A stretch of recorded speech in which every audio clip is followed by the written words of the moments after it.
great pleasure and a real sense of gratitude that one of the great leaders in the United States Senate is here today. We're going to have to be brief because we've got 1,000 people inside. Welcome to the state of Vermont, Senator Barack Obama.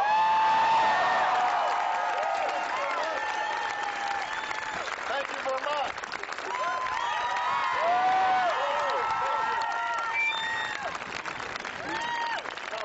First of all, I want to thank whoever arranged the 50-degree weather.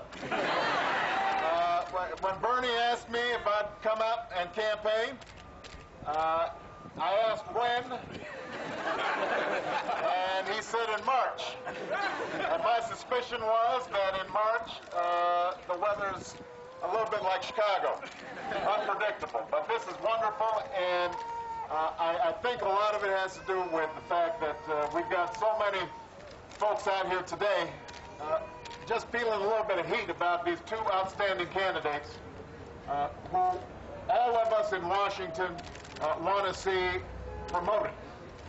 You know, we all want to see Bernie in the Senate, and we all want to see Peter in the House of Representatives.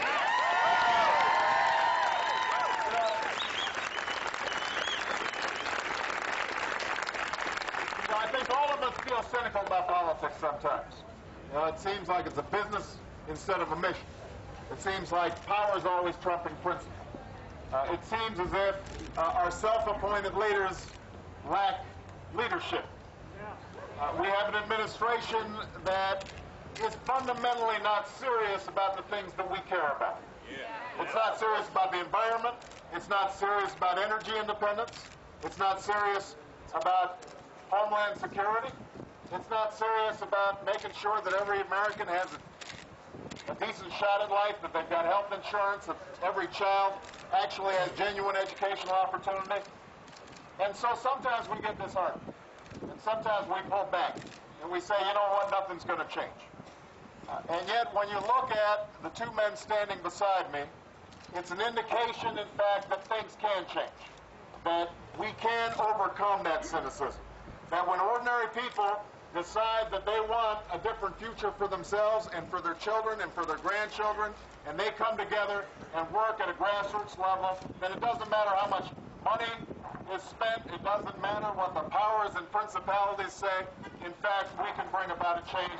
That's what this election is going to be about, and that's why I want to make sure that everybody is as enthusiastic as I am about making sure that these guys end up in Washington where they can keep on stirring up some trouble.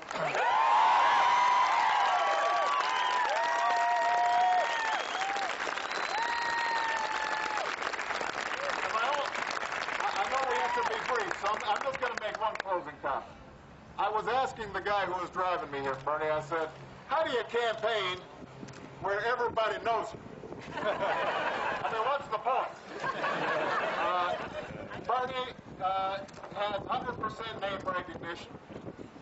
The people who like him, you're not going to change their minds about liking him.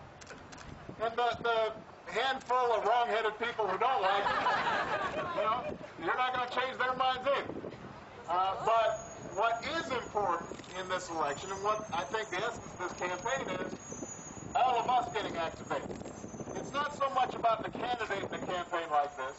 It's making sure that each and every person has the chance to participate and involve themselves in this unbelievable experiment we call democracy. The elections are more about us than they are about the candidate. They allow us to talk about our values. They allow us to express our concerns.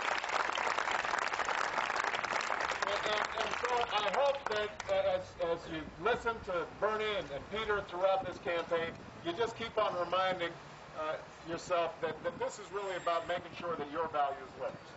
And that in your participation in the process, you're making this country stronger, you're making Vermont stronger, and you can assure that you're going to be holding these guys accountable. Not that you have to worry about them. They've got enough of a track record. You know where their heart is. Their heart's with Vermont.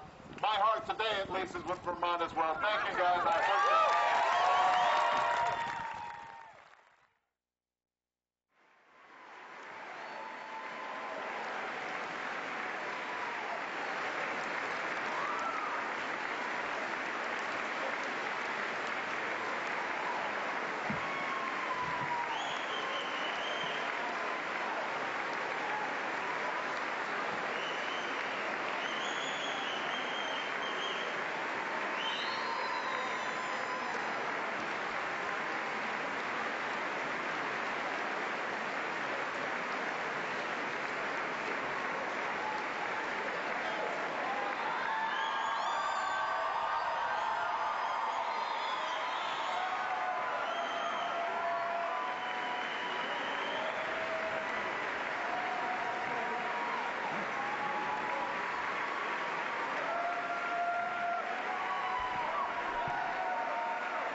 Hello, welcome, and thank you all for coming. It's kind of a nice day to have to wait outside in line, right? Not so bad. My name is Keisha Ram, and I am a sophomore here at the University of Vermont. On behalf of the UVM community, I would like to extend my deepest gratitude to Bernie Sanders and his staff for putting this event together and for inviting a student to share the stage with such powerful political leaders. Economic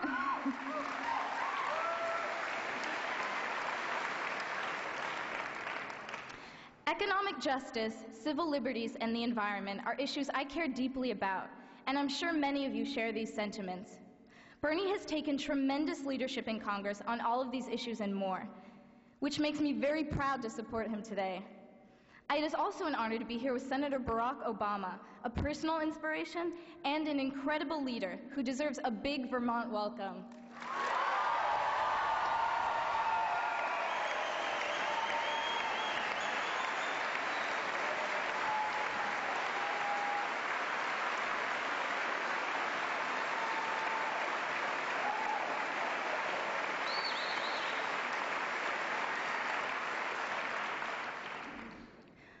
More often than not, students are cynical about politics and government, and perhaps for good reasons. But I believe that many of us are looking to renew our faith in our nation's leadership, and I think that you will not be disappointed today. Restoring our democracy is not only done by leaders like Congressman Sanders and Senator Obama, but also by students and young people. One of the most serious problems facing our democracy is that many college students are jaded by the corruption so easily found in current politics. For this political system to reflect our values, we, the young people in Vermont and the nation, must reclaim our voice in democracy.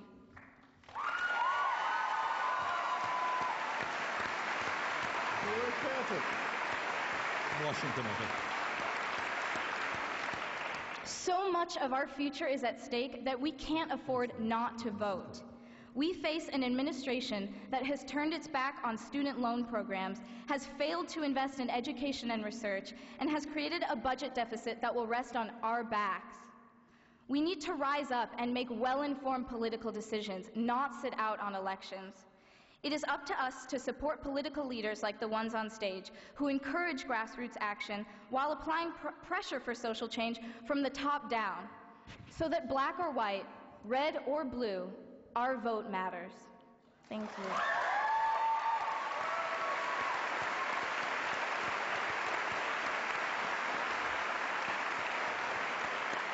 It is my great pleasure to now introduce one of America's great small city mayors, someone who has always put issues of fairness and equity at the top of his agenda. Please join me in welcoming Burlington Mayor Peter Clavelle. Thank you very much. Thank you. Wow. Thank you. He's leaving office in a couple of days. Thank you. Good afternoon, and what an enthusiastic crowd. And for those of you who are not fortunate enough to live in this America's most livable city, I want to welcome you to the city of Burlington. But we all know that we are particularly honored to have with us today Senator Barack Obama. Senator, on behalf of the citizens of Burlington, let me say welcome.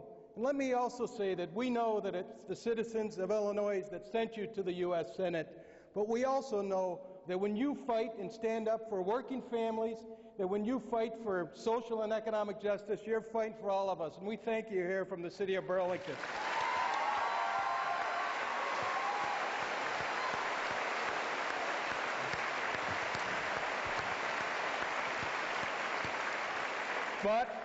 But we also know that as hard as you work, Senator, and as hard as we in the city of Burlington work to make this a better community, a stronger community, that day after day our efforts are stifled, are stymied by the Bush administration and by the United States Congress and the U.S. Senate dominated by Republicans.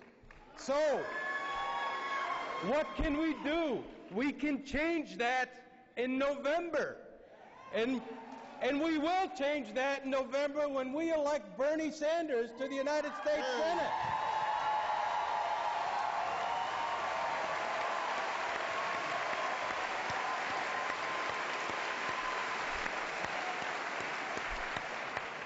So for the younger folks here, recall that it was 25 years ago this week that Bernie Sanders shocked the political establishment when he was elected as mayor of the city of Burlington. And this city has never been the same. And I congratulate Mayor-elect Bob Kiss, who's with us today.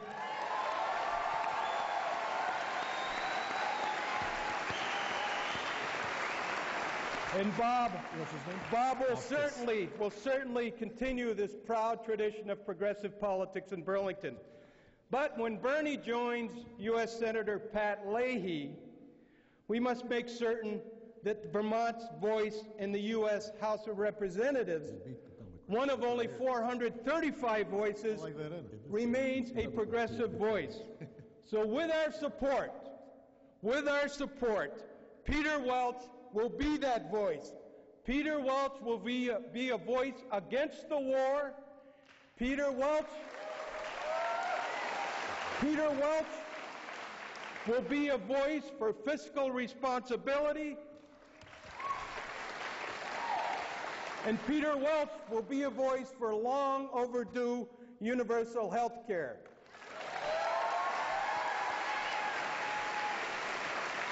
So please join me in welcoming Vermont's next U.S. Congressperson, Peter Welch. Thank you.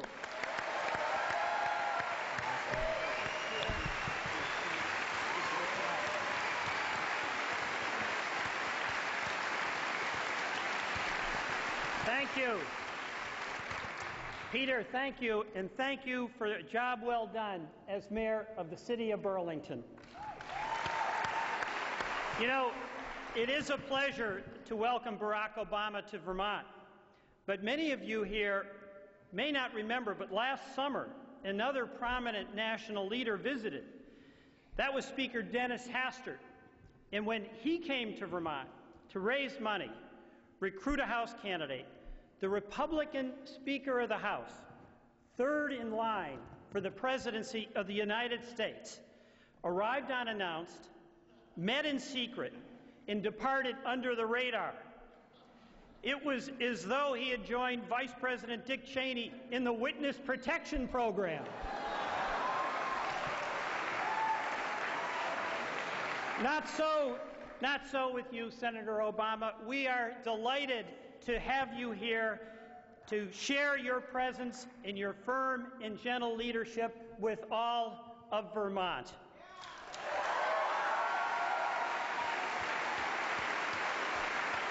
But you know, it's actually quite understandable why Speaker Hastert snuck in and snuck out of Vermont.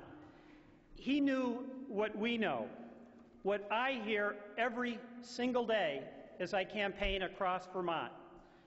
People are upset with the direction of Washington under the leadership of George Bush and the Republican Congress. And as a nation, many are fearing that we've lost our way. Americans want change. They want it big time, and so do I, and so do you. And you know, if Speaker Hastert had been at a public forum, he would have had to explain to Vermonters the Republican record. And by the way, I'm not just talking about their court records. You know, one member of Congress taking bribes, the former majority leader, Mr. DeLay, under indictment, that's bad enough. But it's the things that Congress has done legally and in broad daylight that have done so much damage to the people of this state. Their agenda has been a frontal assault on the integrity of our democratic ideals. And you know the litany, and you're going to hear it as you have from the wonderful introduction. Transforming a record surplus into a record deficit. Rushing to a war on false and misleading intelligence with no plan for the peace. Creating a Medicare prescription drug program that enriches drug companies and bewilders our seniors. Promoting a dirty air bill they call the Clear Skies Initiative. And the list goes on. But it's also clear their budget priorities are upside down and at complete odds with America's concerns. Cuts in student aid, cuts in veteran health care benefits, cuts in health care for low-income Vermonters and Americans, cuts in housing for the homeless and heating assistance for the elderly. And all the while, they tell our families, they tell our seniors, they tell our veterans that we all have to do with less so they can continue to give billions in tax breaks to people who have more. Well, I'll tell you, I reject, and I believe you reject, the politics of promoting the interest of the few at the expense of the many.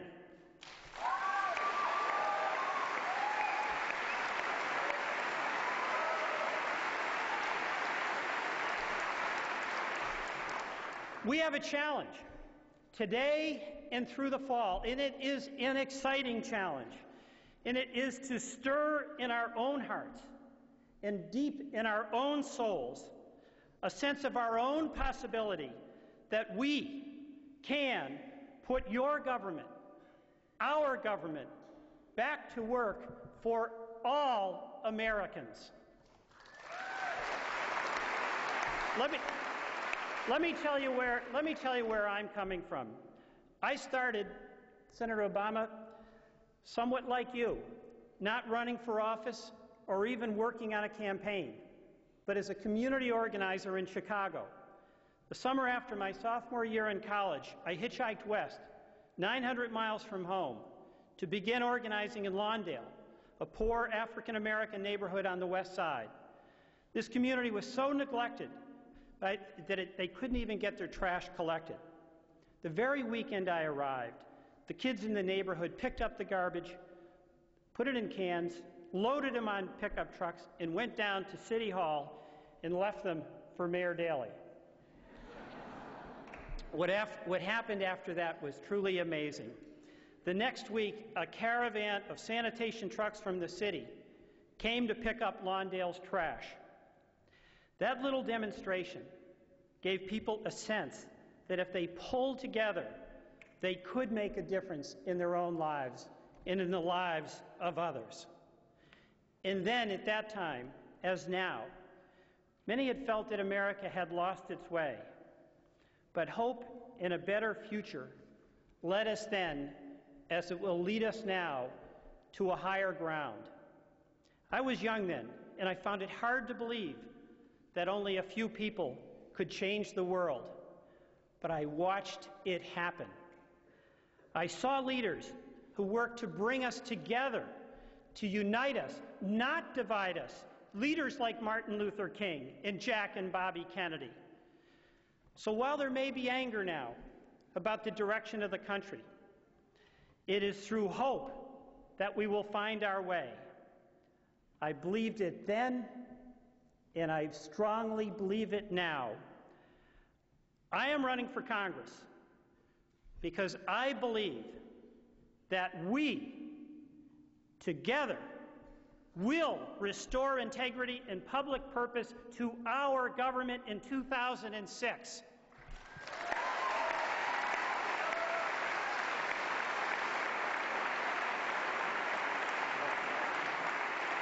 And we have another reason for hope, the leaders we have that are inspiring and uniting us.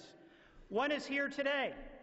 We all remember that hot evening in July 2004, when a young state senator from Illinois walked to the podium in Boston at the Democratic National Convention and told us what we needed to hear and what we knew to be true. We are not a nation of red states and blue states. We are the United States, and thank you, Barack Obama. And another leader, our own Howard Dean. Our own Howard Dean challenged us to stand up for ourselves and our values, and thank you, Howard Dean.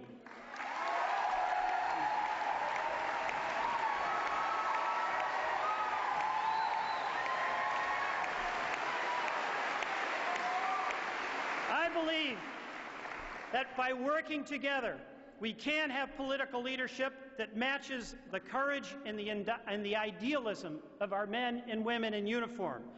We can have a government that commits itself to providing health care, protecting the environment, and ensuring economic opportunity for every citizen.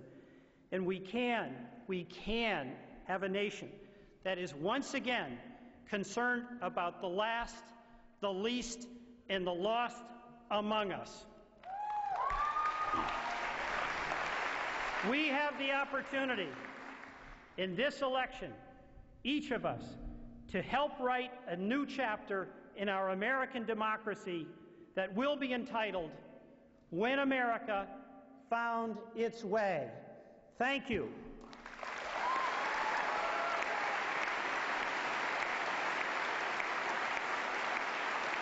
And I want now to introduce to you the person that will help us find our way and has done so much to guide us on our way.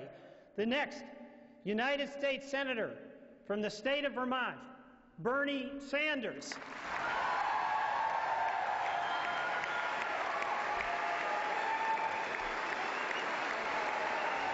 Thank you. Thank you very much.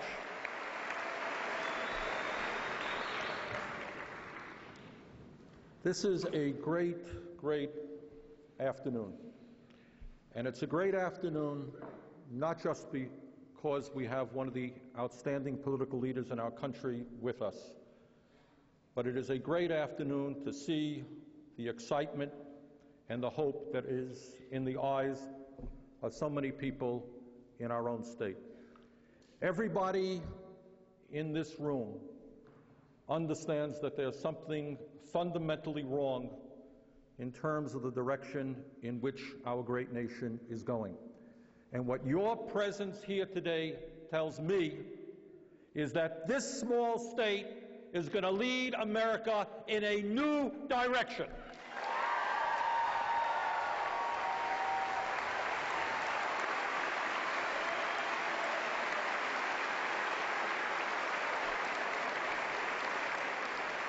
From California to Maine, to Chicago, Illinois, they are going to know about the state of Vermont.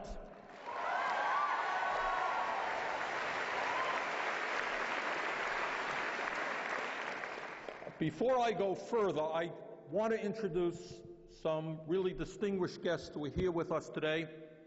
I want to welcome an old friend of mine, somebody that all of you are going to get to know a whole lot about in the next 3 years, Bob Kiss, the newly elected mayor of the city of Burlington, and his wife, Jackie Majoris. Jackie.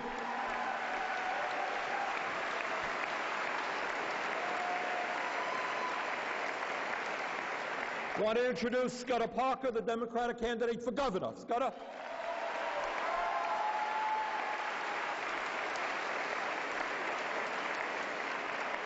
And somebody who needs no introduction to this state, the former governor of the state of Vermont, chairman of the Democratic National Committee, Howard Dean.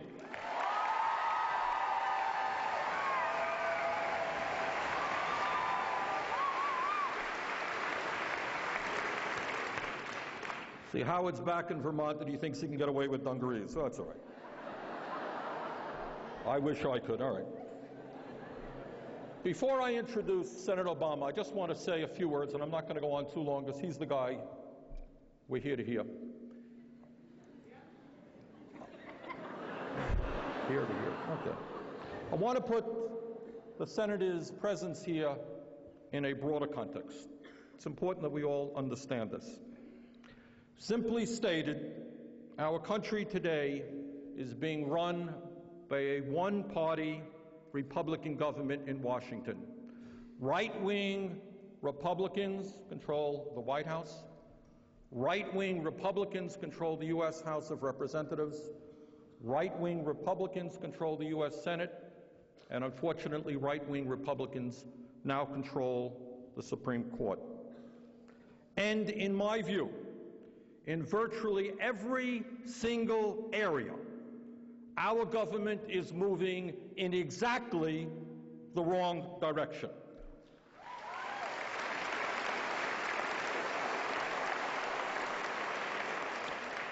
Whether it is the economy, the increase in poverty, the shrinking of the middle class, the growing gap between the rich and the poor, we're moving in the wrong direction.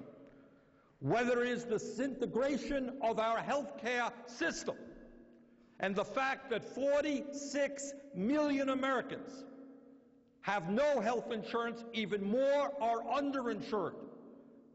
And we remain the only country in the industrialized world that does not guarantee health care to every man, woman, and child. We are moving in the wrong direction.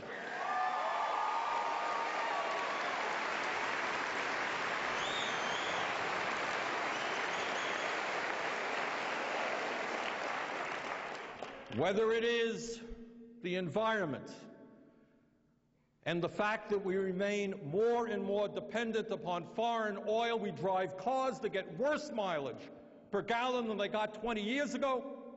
We are not moving forward towards sustainable energy. The president appoints to the head of major environmental agencies in Washington the polluters rather than people who will stand up against pollution. We are moving in the wrong direction.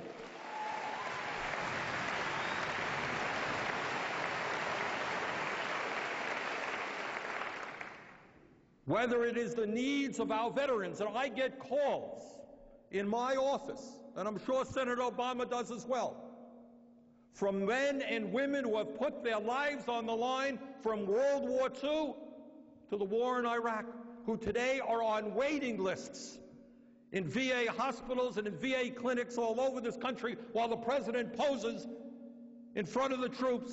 He cuts back on the needs of our veterans. And we, no matter what our view on the war in Iraq is, must stand with the men and women who have put the uniform on.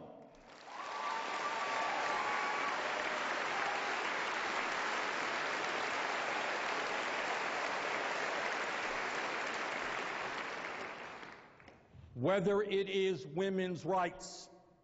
This president talks a whole lot about freedom. Freedom, freedom, freedom. What about the right and the freedom of a woman to make the most personal decisions in her life?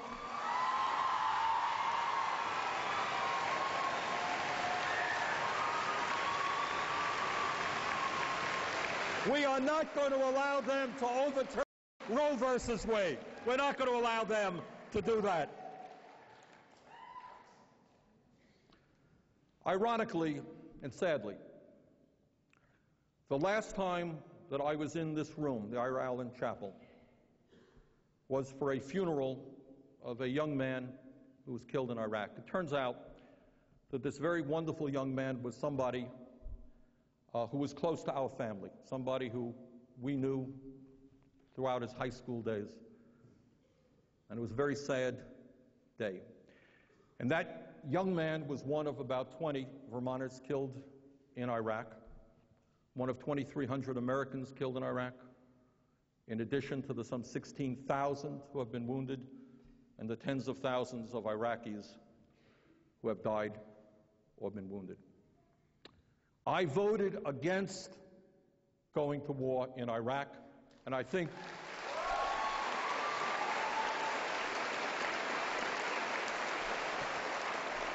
history will prove that that was the right vote. And it is my view now, given the fact that there are no good options out there, but the best option is to bring our troops home as soon as we possibly can.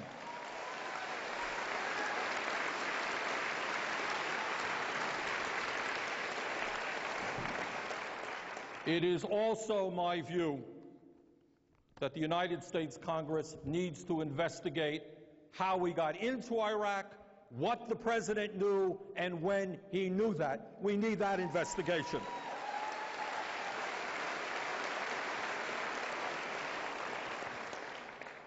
The bottom line, in terms of what's going on in our government today, is that right-wing Republicans have controlled our government for the last 5 years. They have overstayed their welcome, and it is time for them to go.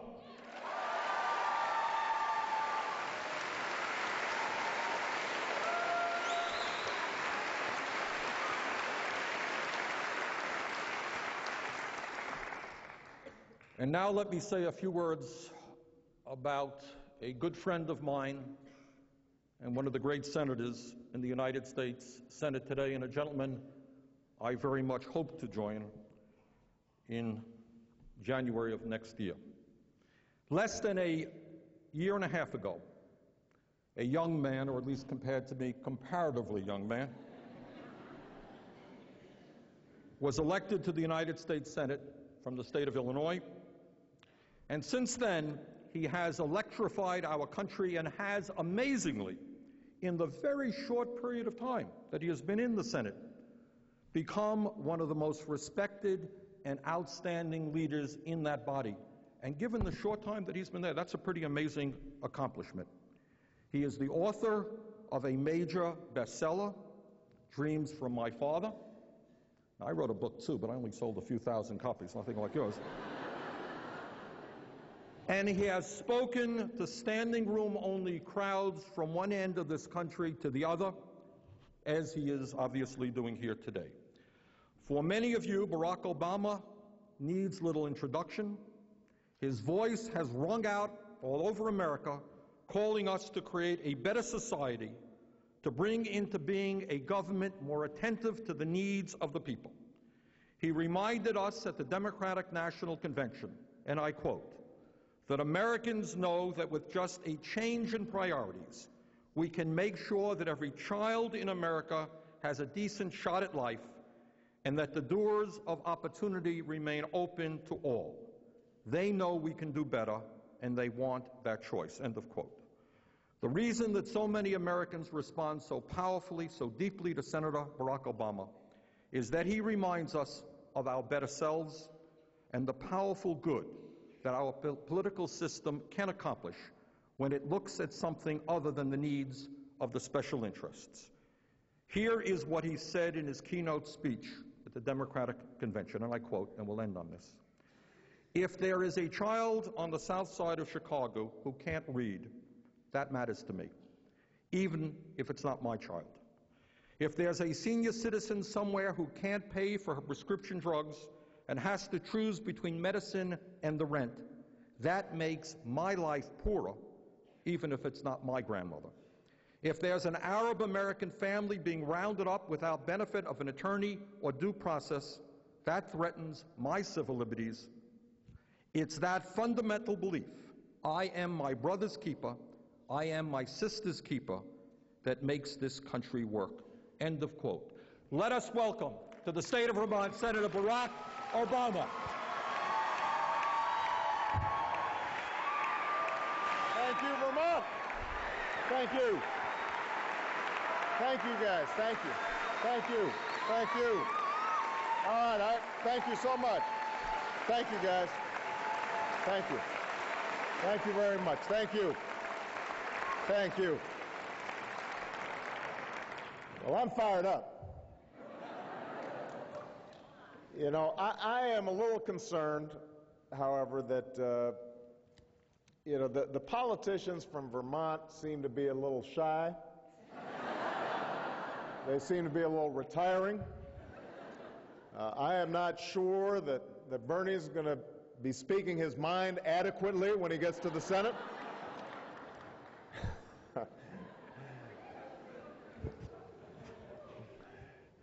There's another guy from Vermont that we've gotten to know who happens to be here, and the entire country is grateful for him because he sounded a wake-up call about what politics should be about. Howard Dean, we are grateful to you. We are also, Doctor, this is your spouse. Am I? No?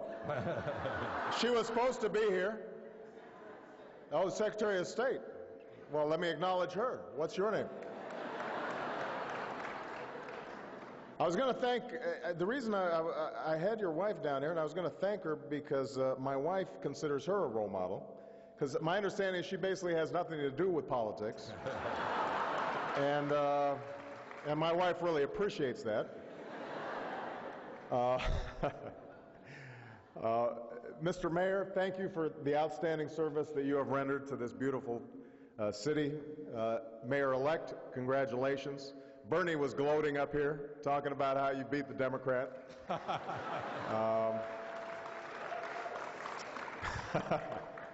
I'm sure you'll do an outstanding job. I'm looking forward to addressing you as governor sometime very soon. And to all the other political leaders who are here, as well as the students leaders who are here, Keisha, you made an outstanding presentation. And if you did, and if Bernie doesn't behave himself, we might run you instead.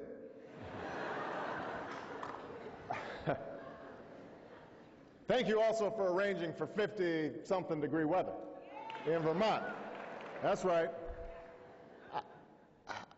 I am deeply concerned about global warming, but I got to say, sometimes in March, when you're coming to Vermont, it's not, well.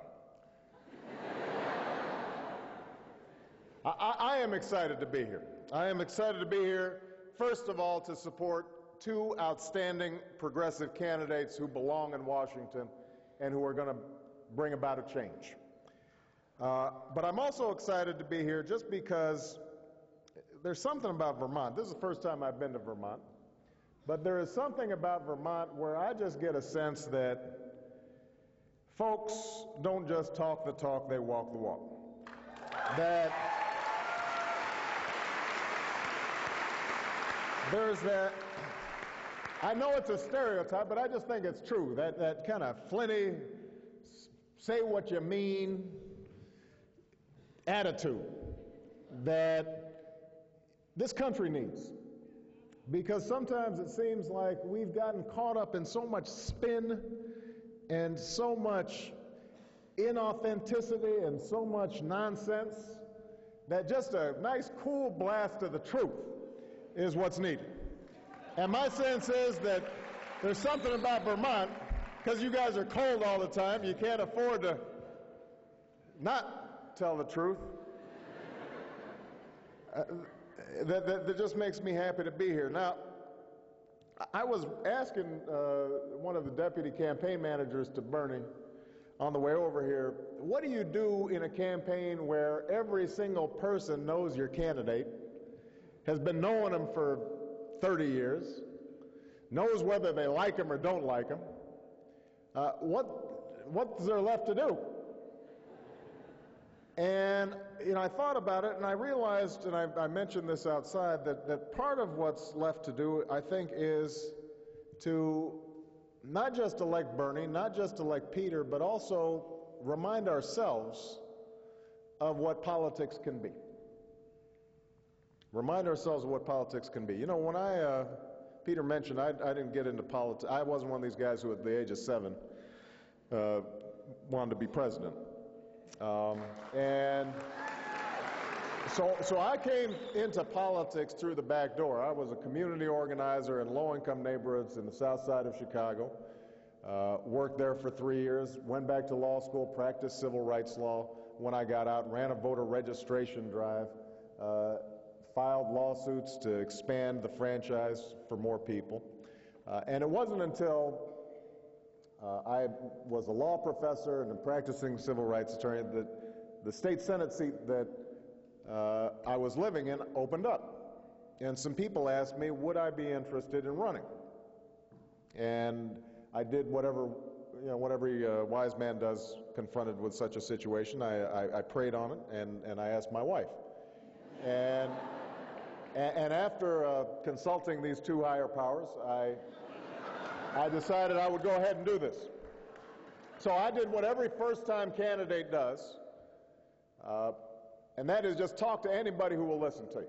You know, I went to block club meetings and beauty shops and barber shops, and if there were two guys standing on a corner, I'd pull up and start handing them literature. And everywhere I went, I'd get the same two questions. First question, where did you get this funny name Barack Obama? Although people wouldn't always say it right. And they would call me Alabama, or they would call me Yo Mama. And I'd have to explain, no, it's Obama. My father was from Kenya, which is where I got my name from. And my mother was from Kansas, which is where I got my accent from. But the second question that people ask me bears on this election. Is people would say, you know, you seem like a nice young man. You've got a fine law degree. You teach at a fine law school. You seem relatively competent, capable. You've got a beautiful family, church-going man. Why would you want to go into something dirty and nasty like politics? Why would you want to go into politics? And the question's understandable. Keisha, I think, spoke to it in her introduction. Now, there's a sense among all of us that politics is broken sometimes, that it's not working the way it should, that politics has become a business instead of a mission, and the power is always trumping principle. And we have a lot of self-appointed leaders who are long on rhetoric but short on substance. And so over time, we get discouraged. And we pull back and we decide, you know what, I'm going to leave that to the professionals, and I'm going to tend to my own private gardens and deal with my family and my immediate circle of friends, and I'll send my kids to private schools, and I'll join the private health club, and maybe live behind a gated community, and just a sense of withdrawal from the public sphere. And maybe we vote every 2 years or 4 years. We'll hold our noses and select the lesser of two evils. But we don't have confidence that government or common life will have an impact on us. At best, we hope government does us no harm. We vote defensively against something instead of for something. And I guess when people ask me this question, I would think about it and I would say, you know, there's always been this other tradition to politics. Sometimes we lose sight of it, but there's always been this other tradition. And it's a tradition that dates back to the very foundations of this country. And it's a tradition that says, yes, we are individuals. Yes, we are self-reliant. Yes, we expect to make our own way. In fact, we thrive on that freedom and the responsibility we have to shape our own destinies. But we also recognize that we're part of a community. And we also realize that we have a stake in each other. And we also know that an injustice anywhere is a threat to justice everywhere. And we also understand that if some child somewhere is not doing well, that will not only have an impact on us, but more importantly, it'll have an impact on our child, because that's going to be our child's neighbor. And that's going to be our child's friend. And if they're not doing well, then that's going to have an impact on us over the long term. This basic notion that America is more than the sum of its parts, that at its heart is this pulsing sense that together we can do some remarkable things, but that we all have to be involved, we all have to be engaged. That is what got me into politics. And that's what brought you all here today. And that is what this election is all about. Because we have folks who are running Washington right now who have a contrasting idea. They have a contrasting idea.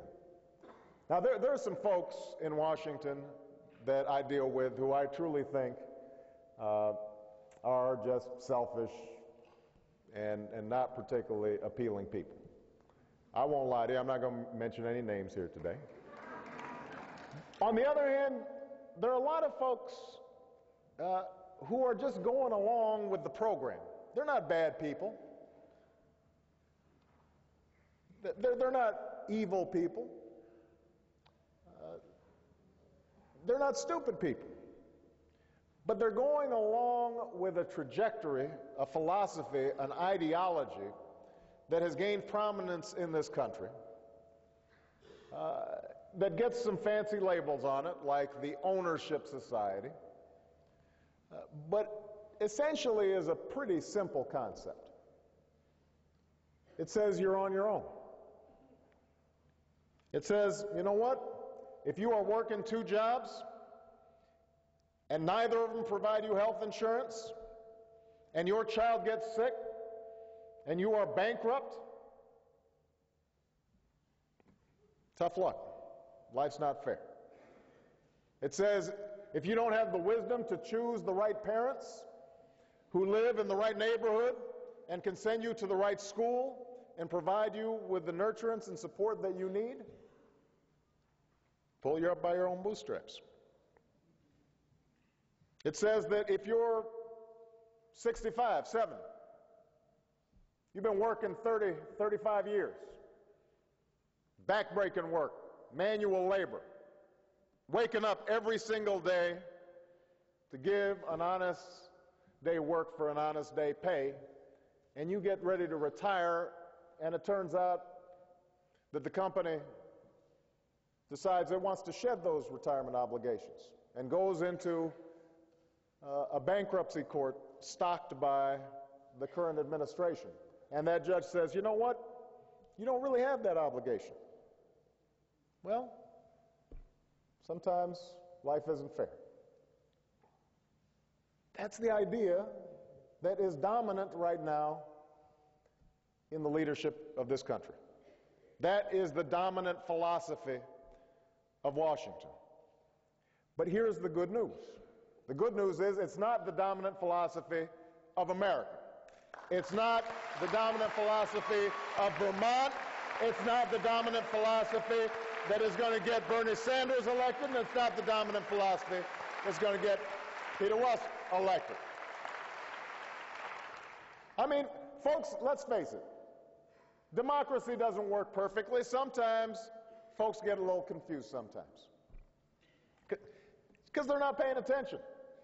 You know, they're busy, they're tired, they come home, they're worn out, they've got to get their kids off to school, they're doing homework, they're not looking at the intricacies of the Medicaid debate. They're trusting oftentimes their leadership to tell them the truth, and when it turns out that the leadership says they're weapons of mass destruction and there are no weapons of mass destruction, or says that there's a connection between Al-Qaeda and Saddam Hussein, and it turns out that there isn't, you can fool them a little bit once in a while. Some of them even watch Fox News. You know, listen to Rush Limbaugh. So they get bamboozled. You know, you can run the okey-doke on them once in a while. But you, just like a pretty good president from my home state said, you can't fool them all of the time. And sooner or later, when the American people start paying attention, maybe it's at the point when that first 1,000 flag-draped coffins start landing back home. Maybe it's at the point where they start noticing that we keep on hemorrhaging the kinds of jobs that pay a living wage. Maybe when they start realizing that we add 1 million people each year to the uninsured rolls because of an unwillingness to do anything serious about our health care crisis. At some point they start paying attention. And that's where we're at right now. People are paying attention. They are looking at what's happening in this country and they don't like what they see.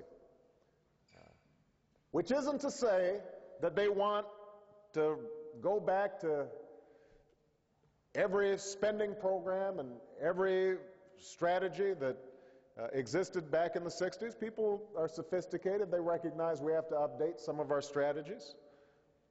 And they don't even expect the government should solve all their problems. They know they have to work hard. They know that they're responsible ultimately for what happens to them, but they also think government can help. And when I travel around the state of Illinois, and now when I travel around the country, and you ask people, what do you expect? It turns out that their expectations are extraordinarily modest. They don't want a lot.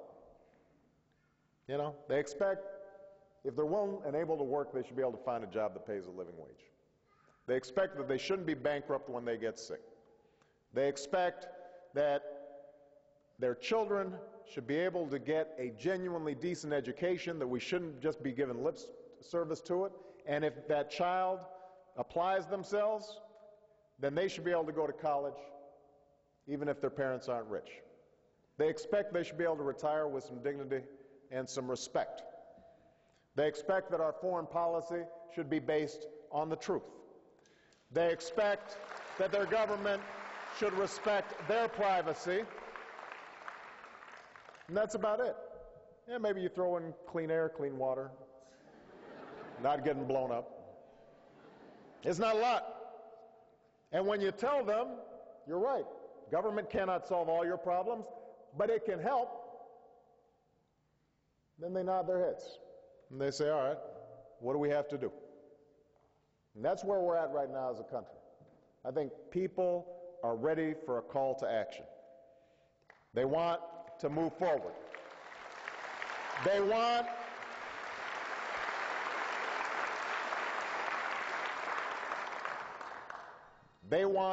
to have honest leadership who cares about them, who thinks about them first, who isn't going down to Washington so that they can get a bunch of fancy steak dinners and have doors open for them and drive around in limousines and buy fancy suits, which you know you don't have to worry about with Bernie.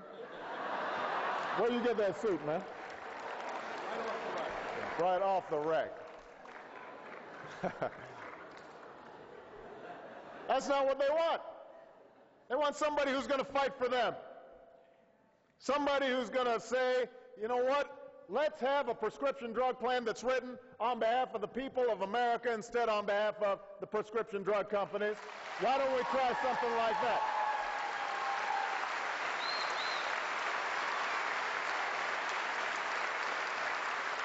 Let's have a budget that reflects our values and our priorities, that doesn't cut veteran spending even as we claim to be patriotic, that doesn't end up cutting student loans at the same time as you say you want to promote higher education and increase competitiveness for the United States.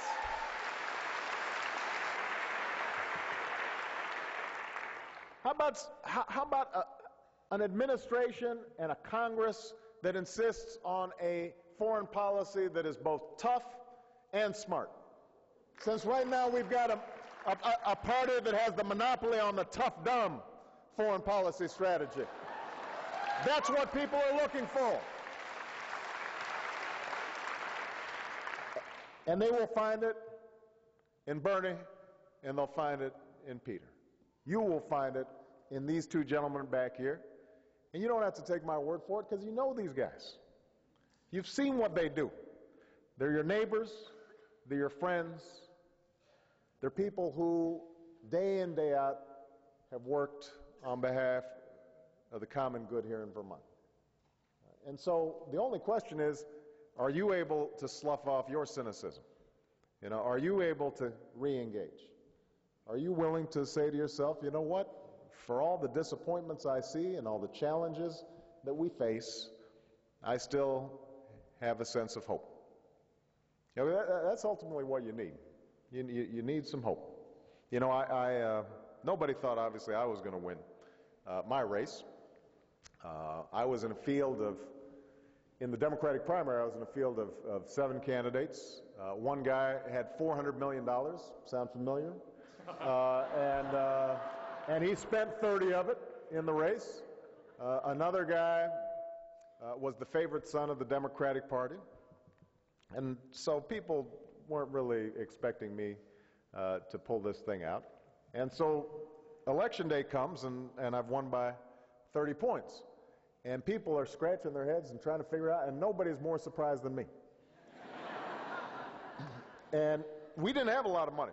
We really had to husband our resources. So at a certain point,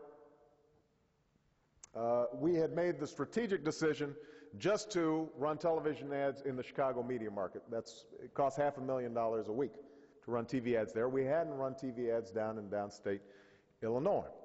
So we knew we had some work to do in southern Illinois. And so Dick Durbin, our great senior senator, and I should mention, by the way, before I forget, how great a job Pat Leahy's doing. He's not here, but I just want to let you guys know he is an outstanding senator and one of my dearest friends.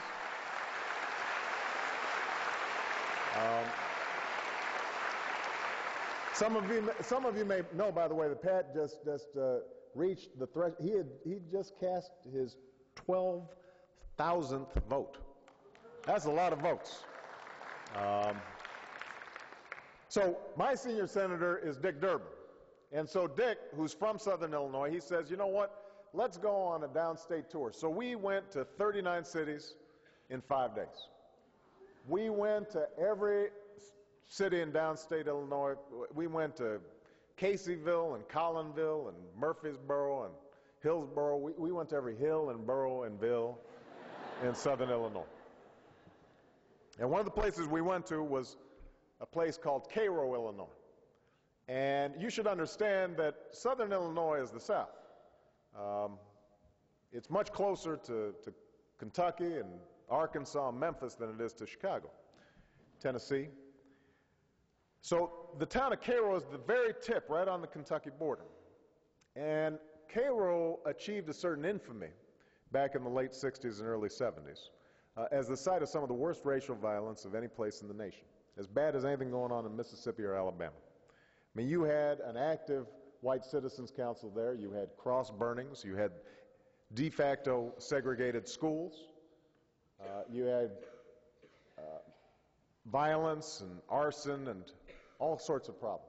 And so as we're driving down to Cairo, Illinois, Dick Durbin says, you know, the first time I went down there, I was a 23-year-old lawyer. I had been sent down there by the then Lieutenant Governor, Paul Simon, to investigate what could be done to improve the racial climate in Southern Illinois.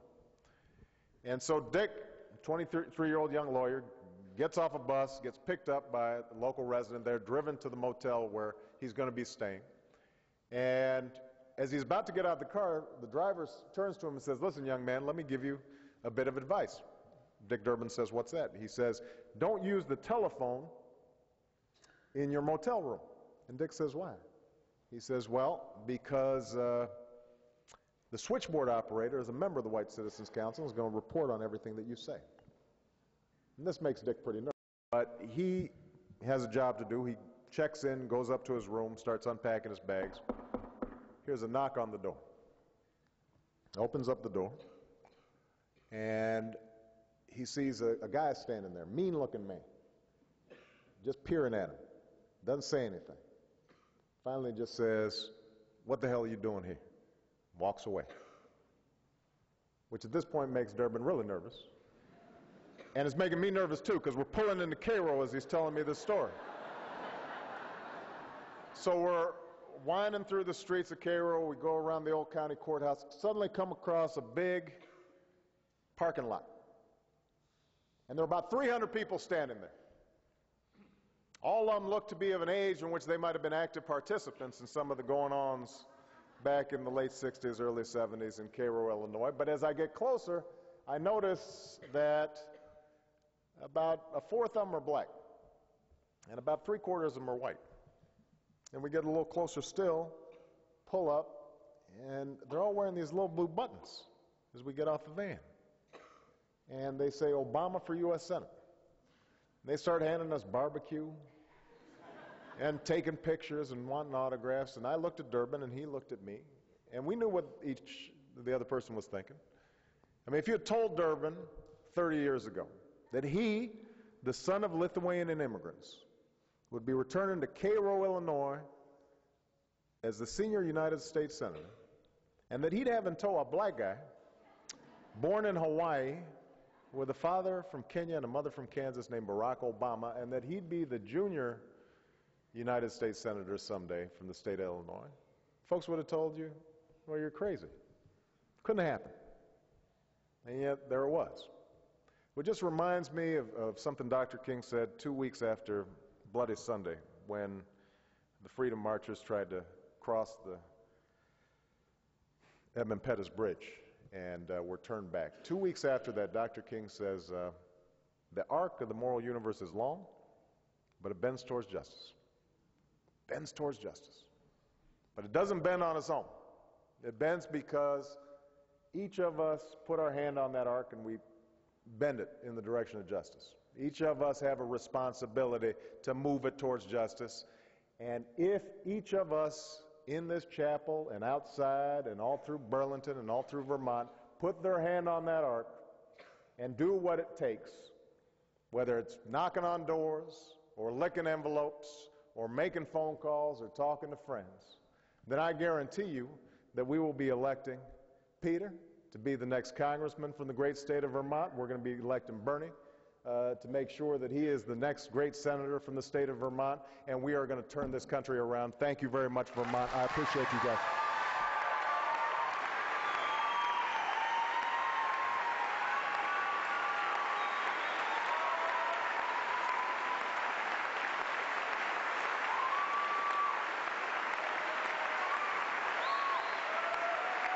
Thank you.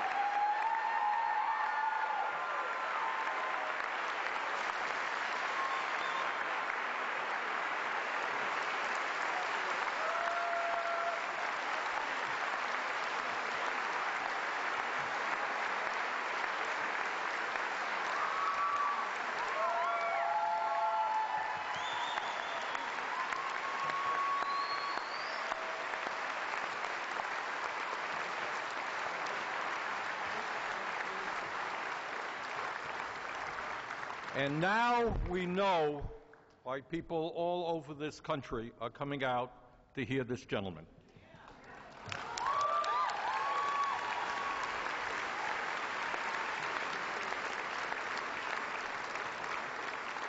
Senator, thank you very much for your inspiring words and for the hope that you give us and our country.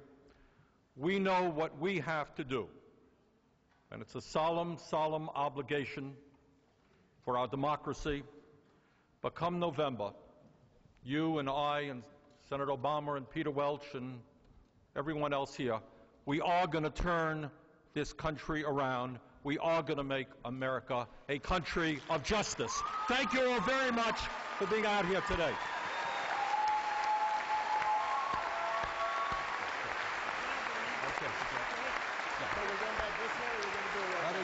Oh, let's head out, I think.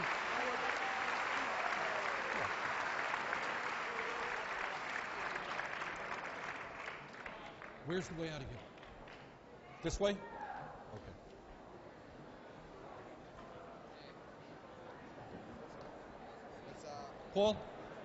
Paul? Which way out of here? Is it this way? All right, I'm going to go out here.